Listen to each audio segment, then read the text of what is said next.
Hi friends, எல்லாருக்கும் வணக்கம். Last வீடியோல ஒரு டெய்லரிங் ஷாப் ரன் பண்ணோம்னா நம்மகிட்ட என்னென்ன குவாலிட்டிஸ் இருக்கணும் அப்படிங்கறத பத்தி நம்ம பார்த்தோம். இப்போ நம்ம பார்க்க போறது ஒரு ஒரு தொழில் ரீதியா, அதாவது ஒரு இன்கம் வர மாதிரியா நம்ம ஒரு தொழில் ஸ்டார்ட் பண்றோம் அப்படின்னா அதுக்கு என்னென்ன தேவை, எப்படி எல்லாம் பண்ணணும் அப்படிங்கறத நம்ம இந்த வீடியோல பார்க்கலாம். நம்ம சேனலை சப்ஸ்கிரைப் பண்ணாதவங்க சப்ஸ்கிரைப் பண்ணிக்கோங்க. பக்கத்துல இருக்க பெல் சிம்பிளை பிரஸ் பண்ணிட்டீங்க அப்படின்னா ஆல் அப்படிங்கிற ஒரு ஐக்கான் வரும், அதை ஆன் பண்ணி வச்சுக்கோங்க. நான் வீடியோஸ் போடும்போது எல்லாமே உங்களுக்கு நோட்டிபிகேஷன் வரும். எந்த ஒரு வீடியோவுமே நீங்க மிஸ் பண்ணாம பார்க்கலாம். இப்போ டெய்லரிங் ஷாப் வந்து ரெண்டு பர்பஸா ஸ்டார்ட் பண்ணுவாங்க. ஒன்று வந்துட்டு குடும்ப சூழ்நிலை, வருமானம், வெளியில போய் என்னால் வேலை பார்க்க முடியல, அதனால நான் பக்கமாவே நானா சொந்த தொழில் நான் ஆரம்பிச்சுக்கிறேன். ஏன்னா இது வந்துட்டு நம்மளுடைய சுதந்திரம், அதாவது எந்தெந்த நம்ம கமிட்மெண்ட்ஸ் எப்படி நம்ம கஸ்டமருக்கும் நமக்கும் நம்ம ஒரு கமிட்மெண்ட் வச்சுக்கிறோமோ அதுக்கு தகுந்த மாதிரி அட்ஜஸ்ட் பண்ணி நம்ம இந்த ஒரு ஷாப் வந்து நம்ம வச்சுக்கலாம், ஓனா வச்சுக்கலாம், நம்ம எல்லாமே பண்ணிக்கலாம். இன்னொன்று வந்துட்டு டிசைனர், அதாவது நம்மளுடைய ஆசை, நான் ஒரு பெரிய டிசைனர் ஆகணும், நான் அதனால தான் ஃபேஷன் டிசைனிங் முடித்தேன், நான் வந்துட்டு ஒரு நல்ல ஒரு பெரிய அளவில் வந்து நிறையா இதை வந்து டிசைனிங் பண்ணணும், புதுசாக வந்து கிரியேட் பண்ணணும். ஒன்று வந்து கஸ்டமர் நீட்ஸ், அவங்க என்ன கேட்குறாங்களோ அதை கொடுக்குறோம், அது டெய்லரிங் ஷாப். டிசைனர் அப்படிங்கும்போது நம்மளுடைய ஆசைகள், நம்ம என்னென்ன ஒரு ட்ரெஸ்ஸஸை வந்து டிசைன் பண்ணுறோம், நம்ம என்னென்ன சாரீஸை டிசைன் பண்ணுறோம், நம்ம எப்படியெல்லாம் ஒரு இதை வந்து அவுட்ஃபிட் கொடுக்கணும் அப்படிங்கிற ஒரு டிசைனிங். ஒரு சுடிதாராக இருந்தாலும் நம்ம அந்த சுடிதார்லேயே என்னென்ன டிசைனிங் பண்ணி நம்ம கொடுக்கணும், அது எல்லாமே நம்மளுடைய விருப்பங்கள். இந்த மாதிரி ரெண்டு டைப் இருக்கு. டிசைனர் ஷாப் அப்படிங்கும்போது பெரிய அளவுல நம்ம கொஞ்சம் மணி ஸ்பெண்ட் பண்ணி தான் ஆகணும். அதுக்கான மெட்டீரியல்ஸ், அதுக்கான மிஷின்ஸ், அந்த மெட்டீரியலே நம்ம நிறைய வாங்குற மாதிரி. ஏன்னா டிசைனிங் அப்படிங்கும்போது மெட்டீரியல்ஸ் எல்லாம் நம்மளதாக தான் இருக்கும். அதில் வந்து நம்ம டிசைன் பண்ணி கொடுப்போம். அது ஒரு ஃப்ராக்கோ, ஒரு சாரியோ, ஒரு சுடிதாரோ, ஒரு பிளவுஸோ, எதுவாக இருந்தாலும் நம்ம அவங்களுக்கு எப்படி போட்டால் நல்லா இருக்கும் அப்படிங்கிற ஒரு டிசைனிங்.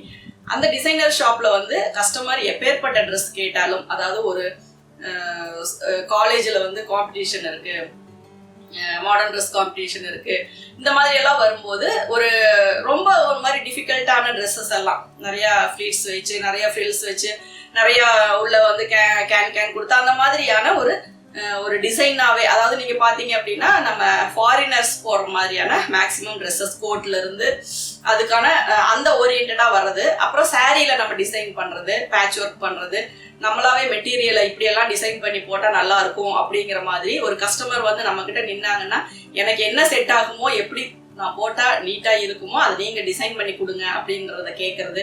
டிசைனர் அப்படிங்கும்போது ஒரு அவங்க கேரக்டருக்கும், அவங்க ஃபிகருக்கும், அவங்களுடைய கலருக்கும் எது ஆப்டா இருக்கும், எது நமக்கு கொடுத்தா அவங்க நீட்டா அவங்க போடும்போது வெளியில இருக்கவங்க சூப்பரா இருக்கு அப்படின்னு சொல்ற அளவுக்கு நம்ம பண்ணி கொடுக்கறது தான் வந்து ஒரு டிசைனர் ஷாப். அப்போ டிசைனர் ஷாப்புக்கும் டெய்லரிங் ஷாப்புக்கும் டோட்டலாவே வெவ்வேறு ரோடு தான். நம்ம வந்துட்டு இதை பண்ணும்போது அதை பண்ணக்கூடாது, அதை பண்ணும்போது இதை பண்ணக்கூடாது, ரெண்டுமே பண்ணணும். ரெண்டையும் உள்ள இழுத்து போட்டுட்டோம் அப்படின்னா அது வந்து எதையுமே நம்மளால ஃபாலோ பண்ண முடியாது. அதனால உங்களுடைய எய்ம் என்ன, உங்களுடைய நீங்க என்ன ஒரு பர்பஸ்க்காக அந்த ஒரு ஷாப் வைக்கணும்னு நினைக்கிறீங்க அப்படிங்கிறது எல்லாமே தான் உங்களுடைய நீங்க என்ன ஒரு ஷாப் வைக்க போறீங்க அப்படிங்கிறதுக்கு. நம்ம டெய்லரிங் ஷாப், இப்போ நான் வச்சிருக்கிறது டெய்லரிங் ஷாப். நான் என்ன பர்பஸ்க்காக வச்சேன் அப்படின்னா, எனக்கு தெரிஞ்ச தொழில் மூலமா நான் வந்து மேலே வரணும், நான் வந்து முன்னுக்கு வரணும். இது வந்து என்னுடைய அம்மா எனக்கு கற்றுக் கொடுத்த தொழில். அதன் மூலமா அதை நான் எப்படி டெவலப் பண்ணணும், அதுக்கப்புறம் நான் அதை ஒரு கடையா வச்சு நான் எப்படி வெளியே வரணும். நிறைய ட்ரெஸ்ஸஸ் தைச்சு கொடுப்போம், நிறைய கஸ்டமர்ஸ், நிறைய டெய்லர்ஸ், இப்படி நம்மளுடைய இது வந்து மேலே போக போக நம்மளுடைய இன்கமும் நம்ம அதிகமாக வரும். அப்போ ஒரு ஃபேமிலியில இப்பெல்லாம் 2 இன்கம் இல்லாம நம்மளால ரன் பண்ண முடியாது. அப்போ என்கிட்ட என்ன திறமை இருக்கோ அதை வச்சுதான் நான் வந்து சம்பாதிக்க முடியும் அப்படிங்கிறது தான் என்னுடைய பேசிக் நீடா இருந்தது. அதன் மூலமா தான் நான் வந்து ஒரு டெய்லரிங் ஷாப் வச்சேன். ஒரு டெய்லரிங் ஷாப் நம்ம வைக்கிறோம் அப்படின்னா ஒரு வச்ச உடனே நமக்கு எந்த ஒரு ரிசல்ட்டுமே கிடைக்காது. அப்ப என்ன பண்ணணும், வெயிட் பண்ணணும், பொறுமையா இருக்கணும். 4 பேர் என்ன யாருமே வரலையா, எதுவுமே ஆர்டர் இல்லையா, அப்படியா நிறைய விமர்சனங்கள் வரும். ஏன்னா அது நம்ம கடையை வச்ச உடனே வர்றதுக்கு வந்துட்டு நம்ம அவ்வளோ பெரிய இது கிடையாது. நம்ம இப்போ சின்னதா ஒரு கடையை ஸ்டார்ட் பண்றோம் அப்படின்னா அக்கம் பக்கம் இருக்கவங்களுக்கு தெரியணும், அவங்க மூலமா இன்னும் 4 பேருக்கு தெரியணும், நம்ம தைச்சு கொடுக்குற ட்ரெஸ் நல்லா இருக்குன்னு அவங்க 4 பேருக்கு சொல்லணும். இப்படிதான் நமக்கு வந்து வருவாங்க. அப்ப நம்ம ஒரு 6 month வந்து நம்ம கண்டிப்பா கொஞ்சம் பொறுமையா இருக்கும். அதுக்காக இன்கமே வராதுன்னு சொல்லல, ஒரு 6 மாசம் பொறுமையா இருக்கணும். அந்த 6 மாசம் நம்ம பொறுமையா இருந்தாதான் பல வருடங்கள் கழிச்சு இந்த வளர்ச்சி நமக்கு கிடைக்கும். அந்த ஆரம்பத்திலேயே நம்ம மனசை விட்டுட்டு நம்ம அதை க்ளோஸ் பண்ணிட்டு நம்ம போயிடக்கூடாது. அது வந்து எப்படியா இருந்தாலும் நம்மளுடைய திறமைக்கான இது கிடைக்கும். வீட்டில் இருக்கவங்கள நம்மளை டிஸ்கரேஜ் பண்ணலாம், ஃப்ரெண்ட்ஸு எல்லாம் சொல்லலாம், இது எதுக்கு இப்படி வச்சுட்டு இருக்க, யாருமே வராம எதுக்கு, அப்படியெல்லாம் மனம் தளரவே கூடாது. அது கொஞ்ச நாள் ஆனா கண்டிப்பா வந்து நம்மளுக்கான அந்த ஒரு நம்ம வேலைக்கான கொஞ்சம் பேர் நமக்குன்னு இருப்பாங்க, அவங்க நம்ம தேடி வருவாங்க. அவங்க மூலமா செயின் மாதிரி தான், ஒருத்தர் 2 பேர் ஆவாங்க, 2 பேர் 4 பேர் ஆவாங்க. அந்த இது போயிட்டே இருக்கும்போது நமக்கே நிறைய கஸ்டமர்ஸ் வர ஆரம்பிச்சிருவாங்க. 1-2 கஸ்டமர் இருக்கும்போது நம்ம அவங்கள எப்படி ஹேண்டில் பண்றோமோ அதே மாதிரி தான் பல ஆயிரக்கணக்கான கஸ்டமர் வந்தாலும் அதே மாதிரி தான் ஹேண்டில் பண்ணணும். இன்னைக்கு வந்து வேலை இல்லைன்னு ஒரு மாதிரியும், நாளைக்கு வேலை ஓவரா வந்துருச்சு ஒரு மாதிரியும் நம்ம பிஹேவ் பண்ண கூடாது. எல்லாருமே கஸ்டமர்ஸ் அப்படிங்கிறவங்கள நம்பி தான் நம்ம கடை வைக்கிறோம். ஃபர்ஸ்ட் இம்பார்ட்டன்ஸ், ஃபர்ஸ்ட் ப்ரிப்பரேஷன் கஸ்டமர்ஸ்க்கு மட்டும்தான். அது நம்ம சாப்பிட்டுட்டு இருந்தாலும் சரி, தூங்கிட்டு இருந்தாலும் சரி, வேற வேலையா இருந்தாலும் சரி, கஸ்டமர்ஸ் அப்படின்னா அந்த அவங்களுக்கு கொடுக்க வேண்டிய ரெஸ்பெக்ட் நம்ம கண்டிப்பா கொடுத்தாகணும். ஏன்னா நம்ம வந்து ஒரு தொழில் தொடங்குறதுக்கு மூலதனமா நம்ம எவ்வளவு வேணாலும் போடலாம். ஆனா அந்த மூலதனத்துக்கு பணம் கொடுக்கறவங்க, அதாவது இன்னைக்கு நான் 4 மிஷின் போட்டிருக்கேன், ஓகே, ஒரு ஓவர்லாக் மிஷின் வச்சிருக்கேன், அயன் பாக்ஸ் வச்சிருக்கேன், கட்டிங் டேபிள் வச்சிருக்கேன், இதுதான் நம்ம ஃபர்ஸ்ட் கொண்டு வர ஒரு மூலதனம்.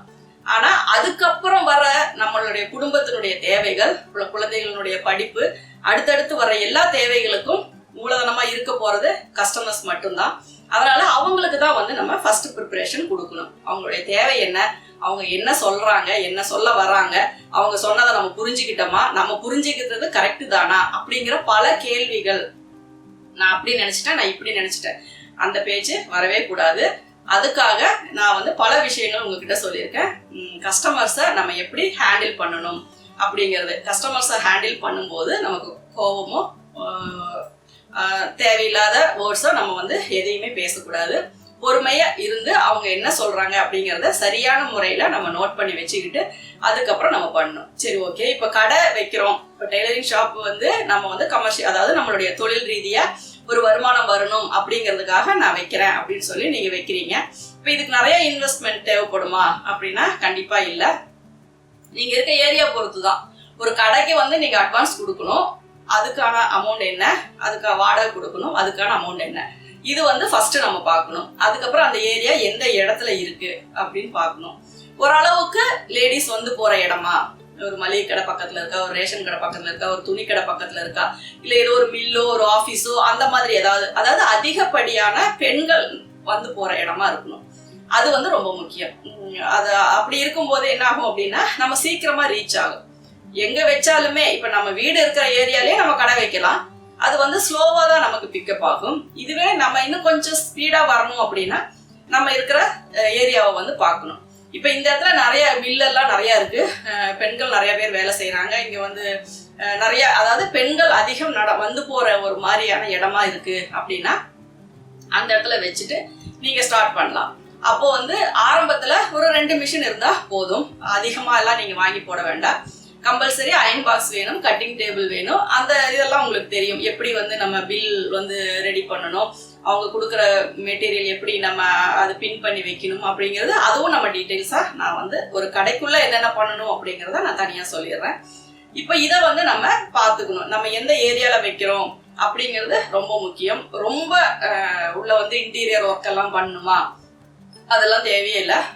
ஒரு நல்லா நீட்டா ஒயிட் வாஷ் பண்ணிட்டு அங்கங்க ஒரு டேபிள், அயனிங் டேபிளா அங்க ஒரு பாயிண்ட் வச்சு அயன் பண்றதுக்கான ஒரு சௌரியம், துணி வைக்கிறதுக்கான ஒரு ரேக்கு, 2 மிஷின், நல்லா ஒரு காத்தோட்டமா நம்ம ஃப்ரீயா வேலை செய்யற அளவுக்கான ஒரு சுற்றுப்புற சூழல், அது மட்டும் இருந்தா போதும்.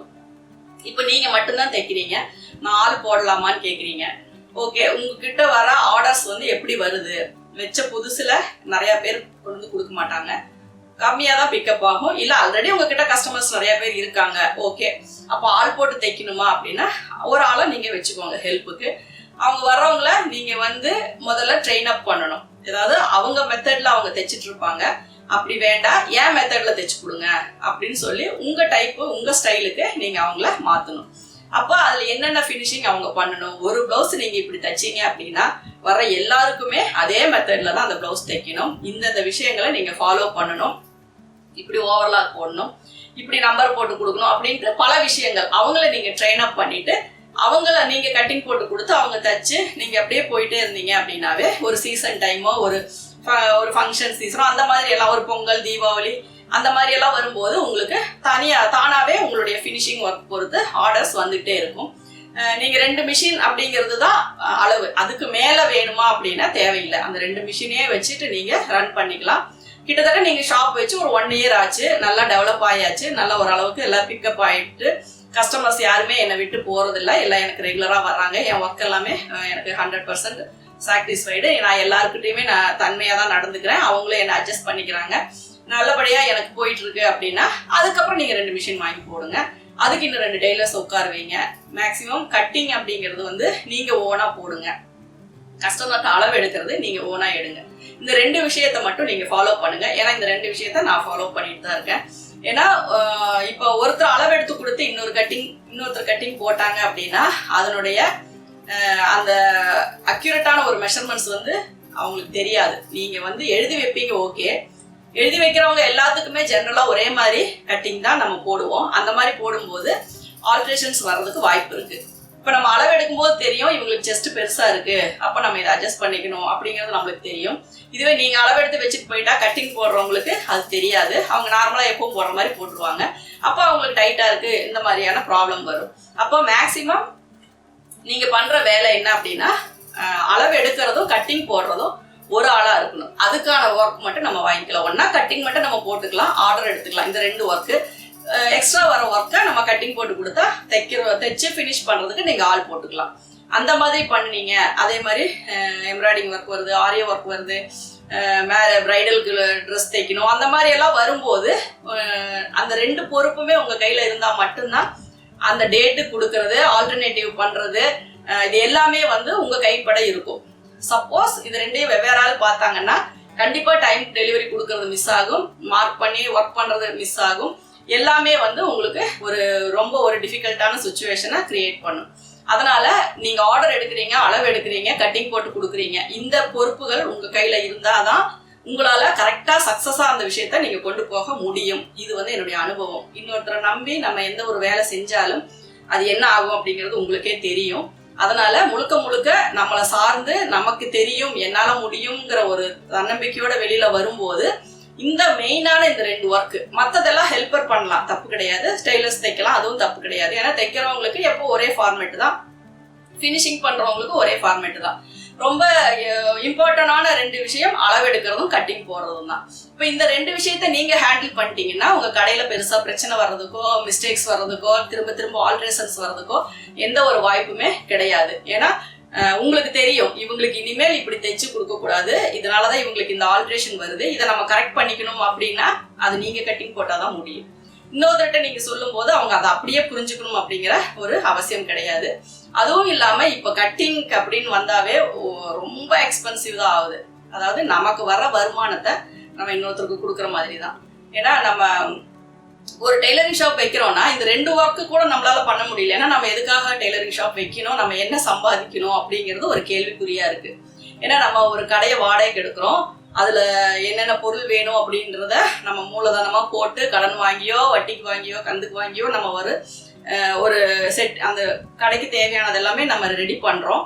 அதுக்கப்புறம் டெய்லர்ஸ் கேட்குற டிமாண்டுக்கு அவங்க சேலரி கொடுக்குறோம், ஹெல்பர்ஸ் கேட்குற டிமாண்ட்ஸ்க்கு அவங்களுக்கு சேலரி கொடுக்குறோம். இது எல்லாமே அவங்களுடைய தொழிலுக்கான ஒரு ஊதியம், அவங்க என்ன வேலை செய்யறாங்களோ அதுக்கான ஊதியம். அதே மாதிரி கட்டிங் அப்படின்னு பார்க்கும்போது ஃபுல் ரிஸ்க் நம்மளது தான். இப்போ வந்து ஒரு ஆர்டர் நம்ம எடுக்கிறோம்னா அதுக்கு கிளாத் கரெக்டா இருக்கான்னு நம்ம தான் செக் பண்ணோம். அவங்களுக்கு எப்படியெல்லாம் அளவு எடுத்து எப்படியெல்லாம் தைக்கணும் அப்படிங்கிறத எல்லாமே நம்ம தான் பண்ணுவோம், எல்லாமே நம்ம தான் செய்வோம். அதுக்கப்புறம் அவங்க கட்டிங் போடும்போது கரெக்டா அண்டர்ஸ்டாண்ட் பண்ணிக்காம ஒரு சின்ன மிஸ்டேக் பண்ணிட்டாலும் அந்த ரெஸ்பான்சிபிலிட்டி நம்மளது தான், அது அவங்களுக்கு கிடையாது. அப்ப என்ன காரணம் அப்படின்னா கட்டிங் அப்படின்னு போகும்போது நமக்கு ஒரு டெய்லரிங் ஷாப்பை பொறுத்த வரைக்கும் பெருசா லாபம் எதுவுமே நின்றாது. அது வந்து கட்டிங் முழுக்க முழுக்க நம்மளே போட்டு பண்ணனா மட்டும்தான் ஓரளவுக்கு வந்து நம்மளால அந்த ஃபீல்டுக்குள்ள ஒரு நல்ல இடத்துக்கு வர முடியும். ஏன்னா யாரோ ஒருத்தர் கட்டிங் போட்டு தைக்கிறதுக்கு நம்ம ஏன் ஷாப் வைக்கணும்? நம்மளுடைய ஃபினிஷிங் அங்கே எப்படி வரும்? நம்மளுடைய டேலண்ட் அங்கே எப்படி தெரியும்? நம்ம பண்ற ஒர்க்கினுடைய டெடிகேஷன் எப்படி மற்றவங்க தெரிஞ்சுக்குவாங்க? அப்ப நம்ம பண்ற ஒர்க்குக்கு வந்து முழுக்க முழுக்க ஒரு திருப்தியை நமக்கு தரணும் அப்படின்னா இந்த கஸ்டமருக்கு இப்படிதான் நான் கட்டிங் போட்டு கொடுப்பேன், இவங்களுக்கு எந்த தப்புமே வராது அப்படிங்கிற ஒரு கான்ஃபிடென்ட் நம்மளுக்கு இருக்கணும். அதைத்தான் நம்ம வந்து யூஸ் பண்ணணும். அதுக்காக கட்டிங் போடுறவங்க எல்லாருமே வந்துட்டு இப்படிதான் அப்படின்னு நான் சொல்ல வரல. அவங்களுடைய அவங்க அதாவது ஒரு என்ன சொல்றது, ஒரு லிமிட் இல்லாம ஒரு இன்கம் எதிர்பார்ப்பாங்க. ஏன்னா அந்த கட்டிங்கை பொறுத்த வரைக்கும் ஒரு ரிஸ்கான வேலை தான், நான் இல்லைன்னு சொல்லலை. அது கொஞ்சம் கஷ்டமான ஒரு போர்ஷன் தான். ஆனா அந்த ரெஸ்பான்சிபிலிட்டி அவங்களுக்கு இருந்துச்சு, அதாவது இதுல எந்த பிளஸ் மைனஸ் வந்தாலும் நான் பொறுப்பேற்றுக்கிறேன், நான் வந்து அதை ஆல்டர் பண்ணிக்கிறேன், நான் அதை கரெக்ஷன் பண்ணிக்கிறேன் அப்படின்னு வர்றவங்களுக்கு நம்ம வந்து கொடுக்குறோம் அப்படின்னா அது தப்பு கிடையாது. ஆனா அவங்க வந்து கட்டிங் போட்டு கொடுக்கறதோட அவங்க ஒர்க் முடிஞ்சிச்சு. அதுக்கப்புறம் எது வந்தாலும் நம்ம ரெஸ்பான்சிபிலிட்டி அப்படின்னு வரும்போது கண்டிப்பா அது நமக்கு செட் ஆகாது. அதனாலதான் நான் சொல்றேன், உங்களால முடியும் அப்படிங்கிற வரைக்கும் நீங்க வந்து கட்டிங் போடலாம், தப்பு கிடையாது. நம்ம வந்து ஒரு ரிஸ்க் எடுத்து நம்ம ஹெல்ப்பரை வச்சுக்கலாம், ஒரு கிளாத் அயன் பண்ணி கொடுங்க, லைனிங் அயன் பண்ணி கொடுங்க அப்படின்னு சொல்லிட்டு நம்ம ஆர்டர் எடுத்துட்டு நம்ம கட்டிங் போடலாம். அந்த கட்டிங் போடுறதுமே வந்துட்டு லேடிஸ் நின்றுட்டே போடுறது அப்படிங்கிறது வந்து ஹெல்த் இஷ்யூஸ் தான், நான் இல்லைன்னு சொல்ல. நிறைய லேடிஸ்க்கு வந்து நின்றுட்டே ஒர்க் பண்றதுனால நல்ல பிரச்சனைகள் வரதான் செய்யுது.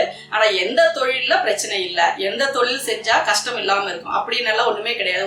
ஒரு சிலர் வீட்டு வேலை செஞ்சாவே உடம்பு முடியாம படுத்துக்கிறாங்க. ஒரு சிலர் வந்து உட்கார்ந்துட்டே கம்ப்யூட்டர்ல ஒர்க் பண்ணாலும் அதுலயும் அவங்களுக்கான கஷ்டங்கள் இருக்கதான் செய்யுது. அதனால எல்லா தொழிலையுமே கஷ்டம்னு ஒண்ணு இருக்கு. நம்மளுடைய டெய்லரிங் அப்படிங்கும்போது நம்மளுடைய விருப்பப்பட்ட ஒரு தொழில். அந்த தொழில நம்ம சில விஷயங்கள் வந்து தியாகம் பண்ணி தான் நம்ம பண்ணணும். அப்படி பண்ணும்போது நம்ம வந்து தாராளமா என்னென்ன தேவையோ அளவு எடுக்கிறது, கட்டிங் போடுறது, இந்த 2 வேலையுமே ஒரே ஆள் பார்க்கணும் அப்படிங்கிறது என்னுடைய ரொம்ப பெரிய ஒரு அட்வைஸ். இதை நீங்க பண்ணிட்டீங்க அப்படின்னாவே உங்களுக்கு மேக்சிமம் வந்து உங்களுடைய வேலையை வந்து நீங்க சக்சஸ்ஃபுல்லா சீக்கிரமா உங்க ஷாப்பையும் நீங்க ஒரு சக்சஸ்ஃபுல்லா நீங்க கொண்டு வந்துடலாம். ஆனா நம்ம வந்துட்டு அதுக்கெல்லாம் நம்ம சங்கடப்பட்டுட்டு சலுப்புப்பட்டுட்டு ஆள் போட்டுக்கலாம், இதுக்கு ஆள் போட்டுக்கலாம், அதுக்கு ஆள் போட்டுக்கலாம் அப்படின்னா சீக்கிரம் சலுப்பு வந்துடும். என்னடா இது திரும்ப திரும்ப ஆல்ட்ரேஷன் வருது, எப்படி தைச்சு கொடுத்தாலும் குறை சொல்றாங்க அப்படிங்கிறது, அந்த பிரச்சனைகள் வரதான் செய்யும். ஏன்னா அண்டர்ஸ்டாண்டிங் அப்படிங்கிறது ரொம்ப பெரிய ஒரு விஷயம். அந்த அண்டர்ஸ்டாண்டிங் வந்து உங்களுக்கும் கஸ்டமர்ஸ்க்கும் என்ன இருக்கு அப்படிங்கிறத புதுசா வர கட்டிங் மாஸ்டருக்கு தெரியாது, கட்டிங் போடுறவங்களுக்கு தெரியாது. அப்போ வந்து நீங்க என்ன பண்ணணும் அப்படின்னா, கஸ்டமர் என்ன நினைக்கிறாங்க, நம்ம என்ன வெட்டுறோம், இது எல்லாம் ஒரே கோட்ல தான் இருக்கணும். அப்போ அதுக்கு வந்து நீங்க கொஞ்சம் என்ன பண்ண டைம் ஸ்பெண்ட் பண்ணும். ஏன்னா கட்டிங் போட்டு கொடுக்கறது தானே, கட்டிங் போட்டு கொடுத்து அதுக்கப்புறம் தைக்கிறவங்க தைச்சு ஃபினிஷ் பண்றவங்க பண்ணிட போறாங்க. அந்த ஃபினிஷிங் எப்படி இருக்கு அப்படிங்கிறதையும் நீங்க செக் பண்ணி தான் டெலிவரி கொடுக்கணும் அப்படிங்கிறது ரொம்ப பெரிய ஒரு முக்கியமான ஒரு விஷயம். இப்போ இதுவும் நான் சொல்றது வந்து ஒரு டெய்லரிங் ஷாப்ல முக்கியமான ஒரு குவாலிட்டிஸ் தான். அதுக்கப்புறம் நம்ம கஸ்டமரை எப்படி ஹேண்டில் பண்றோம், அவங்க என்ன சொல்லுவாங்க, அதை நம்ம எப்படி மெயின்டைன் பண்ணுவோம் அப்படிங்கிறத நம்ம அடுத்த வீடியோல பார்க்கலாம். Thank you viewers.